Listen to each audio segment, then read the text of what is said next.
Another devastating day for petrochemicals giant Sasol.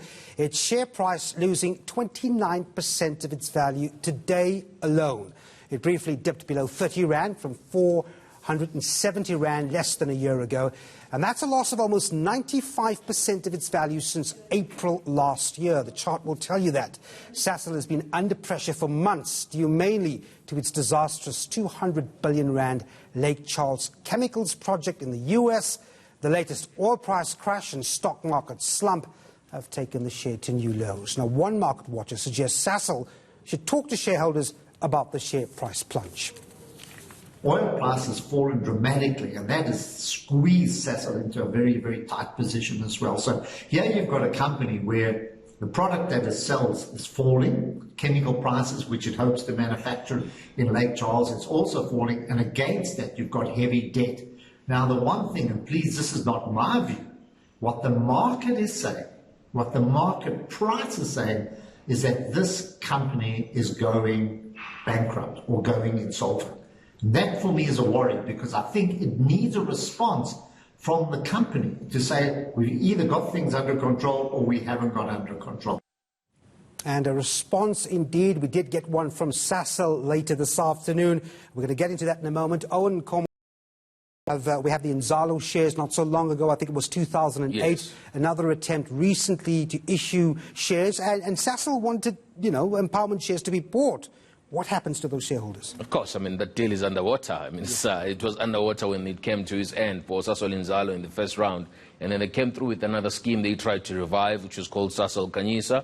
But it obviously is also, we are living in a different world for Sasol shareholders. Pity for all those poor shareholders and for those people that held Sasol shares for a long time. Can you imagine if you're going on retirement this year and you're a Sasol shareholder or you were a director at Sasol? It's definitely bad times and trying times for everyone who's held a share in Sasol. So too are the big pension funds. We've got the PIC, IDC, Allen Gray, Investec, BlackRock, and a few big guys holding a lot of Sasol in their shares because it used to be a great company. It was a pioneer in the space where they're playing in, and unfortunately, once again, the numbers just got too big and they couldn't control their projects. But those portfolios are diversified, aren't they? Of course, they are diversified. And unfortunately, or fortunately, depending on which way you're looking at this class, is it half full or is it half empty? If you're an optimistic long-term shareholder or a unit holder, investment holder, it's a great time to be piling back into these things. But unfortunately, for those people that only had Sasol, you have to deal with the fact that the most of your investments have collapsed by 95% over the past 1 year. Do they hold that? Well, it's a difficult one. We've watched many movies like this before. We watched a movie called African Bank, which was followed by a sequel with a different name called Steinhoff. Yeah. Now, is it Steinhoff? So A, African Bank, S, Steinhoff, S, Sasol. It's not a pretty sight. Yeah. So here we go. This afternoon, Sasol, after market close, releases a statement. Yeah. They said it was an unprecedented combination of COVID-19 and the oil price. They say they've got a package of measures to ensure that the company remains profitable, even with the oil price. And we see the consideration of what we call an equity issuance here, issuing new equities here to raw up financial finances to keep the company going.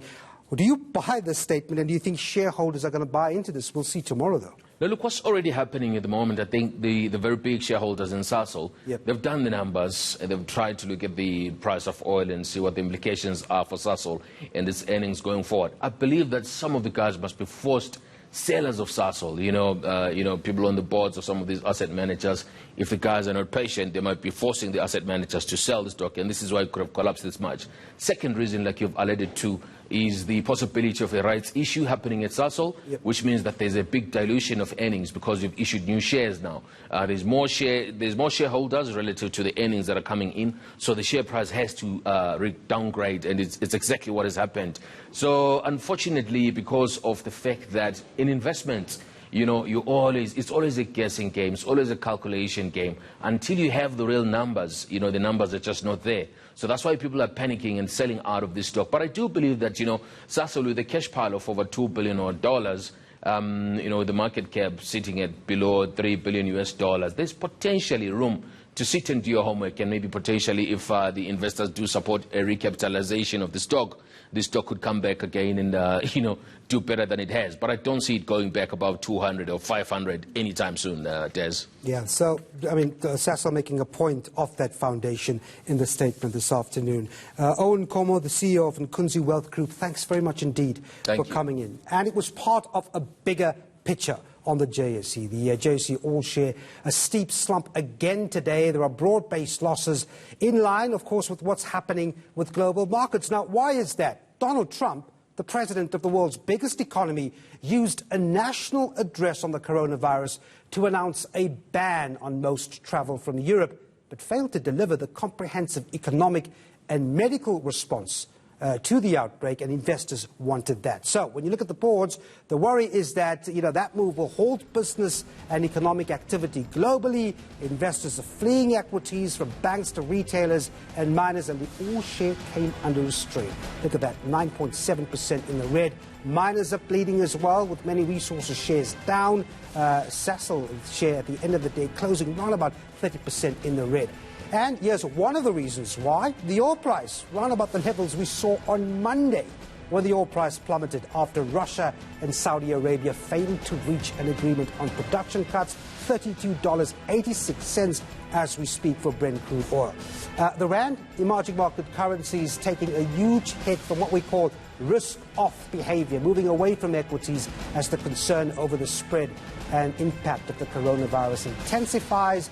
Load shedding locally is not helping the currency. So we're sitting at 16 Rand 57 to the US dollar, 18 Rand 36 for a euro.